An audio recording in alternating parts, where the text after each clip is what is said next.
Take the first step towards online privacy. Get NordVPN. I invested £25,000. Today, that investment is worth £5 million. Say hello to our hero, the Hydrogen Energy Release Optimizer. Limitless power, zero emissions.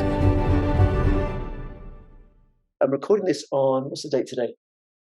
What is the date today? Friday the 31st of March. So the last day in March. And yesterday evening, UK time, they announced in New York that they were going to indict Donald Trump for hush money payments to Stormy Daniels.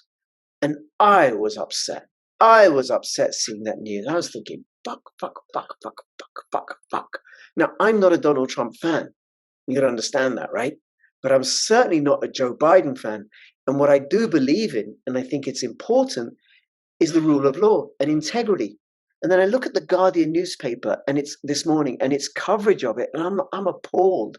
And then I look at what's happening on Twitter, and I look at some of the responses to the New York Times when they're talking about it, and people who are Democratic supporters or anti-Trumpers, all suffering from Trump derangement syndrome, that they think, yeah, we got him, the worst president ever, what a crook. And then there's so much that's omitted. So look, I'm not a Trump supporter. There's things that Trump did that I do not agree with. I don't agree with his peace plan for Israel and Palestine that he came up with.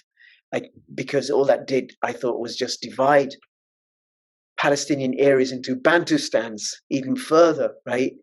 And it wouldn't have led to lasting peace. I don't agree with his support for the Saudi Arabia regime and support for the war in Yemen. I don't agree with his murder of Soleimani. I don't agree with the bombing that he did of Syria. I don't agree with the occupation of Syria that happened under his regime, and him saying, hey, listen, we're there to take the oil. That's why we're going to stay there. And that's the stuff that I don't agree with. Oh, and I don't agree with his promotion of the injections, that people should take the injections. Here's what I do agree with. The US people, the US population, they voted for him en masse. Big numbers. I think more popular, got more votes, authentic, genuine votes than any other American president. Certainly more so than Obama, and certainly more so than crooked, creepy, sleepy, pedo Joe with his fraudulent election. It was just rigged. There's no way that guy polled those numbers. So I don't agree with that.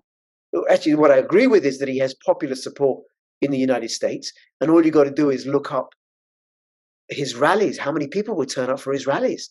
The same size, if not larger, than Obama would have. And everybody accepts that Obama, certainly the first time around, was popular. I don't agree with the contention that Trump is racist. They'll say anything about Trump. He's racist, he's sexist, he's this, he's that, he's a buffoon, all of that. No, the guys, to make that kind of money, you got to be smart. However you did it, you got to be smart. I do see how he was good for the United States with the wall in Southern America, in the South of America, to stop the floods of illegal immigrants. Who knows who's coming in, stopping the flow of drugs. I do agree with his executive order to stop child trafficking. I do support big time. This for me, as someone not in the United States, as someone from the Muslim world, as someone who has seen how the US war machine has ravaged the Middle East and other parts of the world. He's the first president since Jimmy Carter to not start a new war. That is a big deal. That takes something, especially when you got neocon fools like Pompeo and Bolton in your cabinet, which I think is down to poor advice on his part. The guy's naive. He's not from the political class, and he finds himself in Washington in the midst of the deep state, and they isolate him, and then they try and run him and tell him what to do, and he ends up with Pompeo and Bolton. But that was a big deal. First president since Carter to not start a new war. And he did want to pull out of Afghanistan, and he did want to pull out of Syria completely. And the neocons, they prevented it. And he didn't impose locked down centrally. He left it up to the states to work out how they were going to do it, which my understanding is consistent with the United States Constitution. And they have done everything to get rid of him, everything to get rid of him. And here's what we have. We have an incredibly unpopular, corrupt administration, regime, unpopular, corrupt, with no solutions for what ails the nation. And what do? They are twisting the law, doing whatever they can in order to keep an incredibly popular opponent out of the picture, in order to destroy him. Am I talking about Pakistan and Imran Khan, or am I talking about the United States and Donald Trump? Both, in fact. Both are doing what banana republics do. Now, with Pakistan, well, it's got a long history of corrupt regimes doing all sorts of things. But the United States, come on. I think what this shows is how a corrupt society, how corrupt money begets corrupt society and corrupt, incompetent leaders like Joe Biden. You seriously telling me that he got more votes than Donald Trump? Really? No inspiration, a pedophile, in my opinion. Incredibly corrupt, with all the dealings that are exposed with Hunter Biden's laptop. How come he's not going to get indicted? Now, I think this Trump indictment is going to backfire. How do I think it's going to backfire? It's going to backfire because it set a precedent that it's now possible to indict a former president.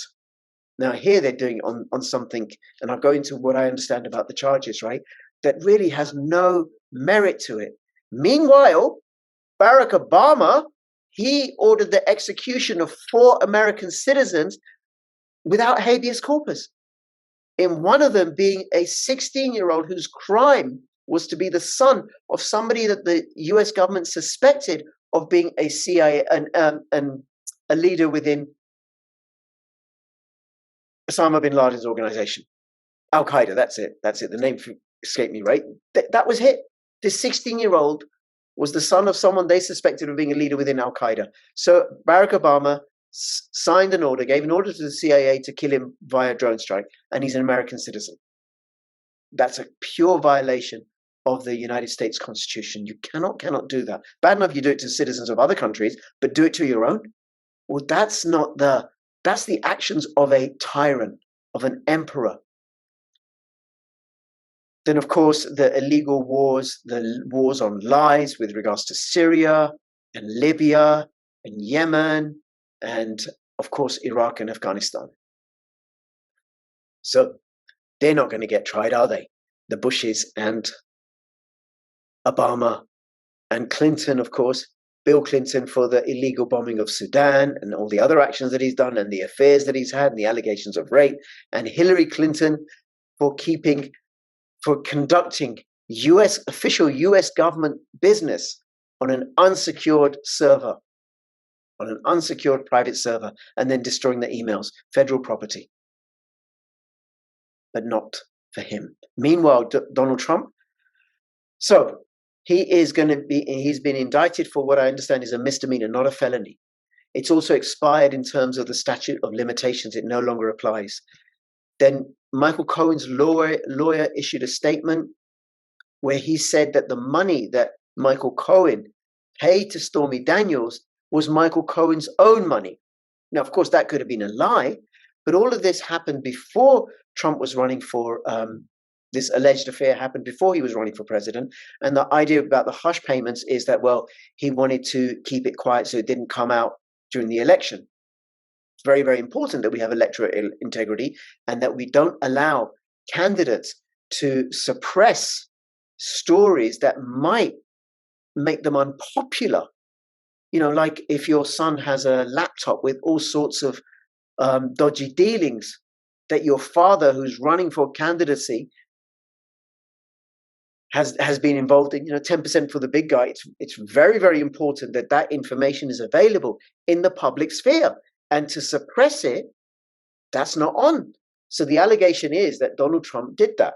He made the payment via Michael Cohen so that the story wouldn't come out as he was running for the presidential election. Except he sued Stormy Daniels for libel. And in that case, she was unable to prove that there was any merit or any evidence to support her allegations that she and Trump had an affair. She couldn't prove it. And he won the court case, and she owes him $300,000. So all those facts are in his favor. However, we have a corrupt DA whose campaign was supported and funded by George Soros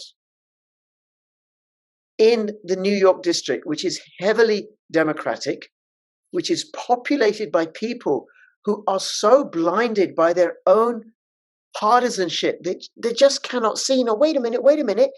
Biden is the one who's done real corruption. Hillary Clinton is the one who's done real corruption. They still believe Russiagate because they swallowed the lies promulgated by the New York Times and the Washington Post and the Guardian and the BBC, wall-to-wall coverage of the Muellergate investigation and no coverage of Special Counsel's John Durham's investigation, which is showing that the whole Russiagate was a complete lie fabricated by the DNC. So what could happen? He could get indicted and charged and found guilty. I think they'll try and stretch it out to so it's as near as possible to the election date in order to taint him. And what do I think it'll do? I think it'll backfire spectacularly. People will see. They will see that people aren't stupid. I think that's one of the mistakes that the middle classes and the elite make. They think that ordinary blue-collar workers, working-class people are stupid, and they cannot tell the difference. They cannot see, they cannot smell hypocrisy. Russiagate failed. Ukrainegate failed. Trump is incredibly, incredibly popular. Pretty much everything he said has come to pass. So it's going to backfire. And he will gain even more popularity. That's what's happening in Pakistan.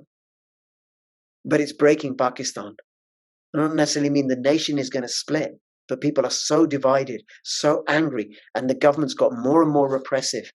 And I think that's the risk with the United States, that there'll be a split between the red states and the blue states. And people are leaving the democratic states, which I think are the blue states, right? Yes, the blue people are leaving the blue states for the red states like like Texas and Florida, where they value things like freedom and liberty. And they don't want to live in some sort of American bastardized version of the Soviet Union or a Warsaw Pact country. Okay, so that's what I think. Let me know in the comments what you think is going to happen. And really, really appreciate you watching and listening. Please do share and subscribe. Follow me on Twitter, CryptoRichYT. Join my official Telegram announcements channel. And please, please, please do subscribe to me on Odyssey. bit.ly/CryptoRichOdyssey. It's just an email and password. That's it. Nothing to pay. And then if you want, you can get notifications for when I post videos. And the videos on Odyssey are censorship free. Thank you very much. Keep filling your pockets with freedom. This is CryptoRich signing out. All the best. Bye-bye.